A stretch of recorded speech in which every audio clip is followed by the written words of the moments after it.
इस वीडियो में हम साइंस एंड टेक्नोलॉजी से यूपीपीसीएस में पीजी के क्वेश्चन आए हैं अभी तक उनका पहला क्वेश्चन है हमारा, थर्मोप्लास्टिक के उदाहरण कौन कौन से हैं। तो टेफ्लॉन, पॉलीथीन, पॉलीप्रोपिलीन, नायलॉन, लेक्जान और पॉलीस्टाइरीन ये थर्मोप्लास्टिक के उदाहरण हैं।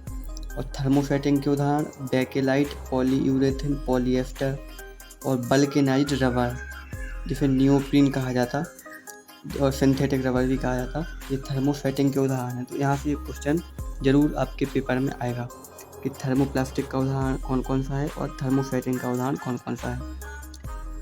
पहला क्वेश्चन देखिए, सुहागा का फॉर्मूला क्या होता है। तो सुहागा का Na2B4O7 इंटू 10H2O। और ईओसिन क्या है दोस्तों। तो ईओसिन है रेड इंक, EOFIN, ईओसिन है रेड इंक। अगला क्वेश्चन, मानव शरीर में प्रोटीन का पाचन आरंभ होता है। तो आमाशय से प्रारंभ होता है मानव शरीर में प्रोटीन का पाचन। और fat is completely digested in, तो छोटी आंत में स्मॉल इंटेस्टाइन्स में फैट का कम्प्लीटली डाइजेशन होता। अगला क्वेश्चन, ह्यूमन ब्रेन है जो responsible for regulating the heart beat, जो हार्ट बीट होती है उसको भी रेगुलेट करती है ह्यूमन ब्रेन। और बॉडी को बैलेंस करने का काम भी करती है ह्यूमन ब्रेन। अगला क्वेश्चन देखिए, बिटूमेन ऑब्टेन्ड फ्रॉम, बिटूमेन मतलब किससे प्राप्त किया जाता है। तो पेट्रोलियम से प्राप्त किया जाता है बिटूमेन। फर्स्ट सिंथेसिस इन लैब में सबसे पहले किसका निर्माण किया गया। तो केवलर का निर्माण किया गया सबसे पहले। और invert sugar more sweeter than sucrose, तो इनवर्ट शुगर सुक्रोज से ज़्यादा मीठी होती। लिथियम बाइकार्बोनेट, इसका उपयोग किसके ट्रीटमेंट में होता है लिथियम बाइकार्बोनेट का। तो रूमेटिज्म, जैसे गठिया भी कहते हैं, रूमेटिज्म के उपचार में होता है लिथियम बाइकार्बोनेट का यूज। और AgBr यानी कि सिल्वर ब्रोमाइड का यूज किसमें होता। तो फोटोग्राफिक एमल्सन के निर्माण में सिल्वर ब्रोमाइड का यूज होता है। अगला क्वेश्चन, तुलसी प्लांट्स, इसकी मेडिसिनल वैल्यू होती क्योंकि इसमें फिनॉल और फ्लेवोनॉइड्स पाए जाते तुलसी के प्लांट्स में।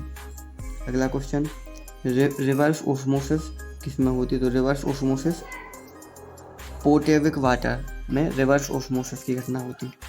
अगला क्वेश्चन, पास्चुराइजेशन किसका होता। तो पास्चुराइजेशन केवल दूध का होता, चाय और अन्य पदार्थों का नहीं होता। विटामिन ई का स्रोत क्या है। तो wheat germ oil vitamin E का स्रोत है और विटामिन के का अल्फा स्रोत है। अगला क्वेश्चन देखिए,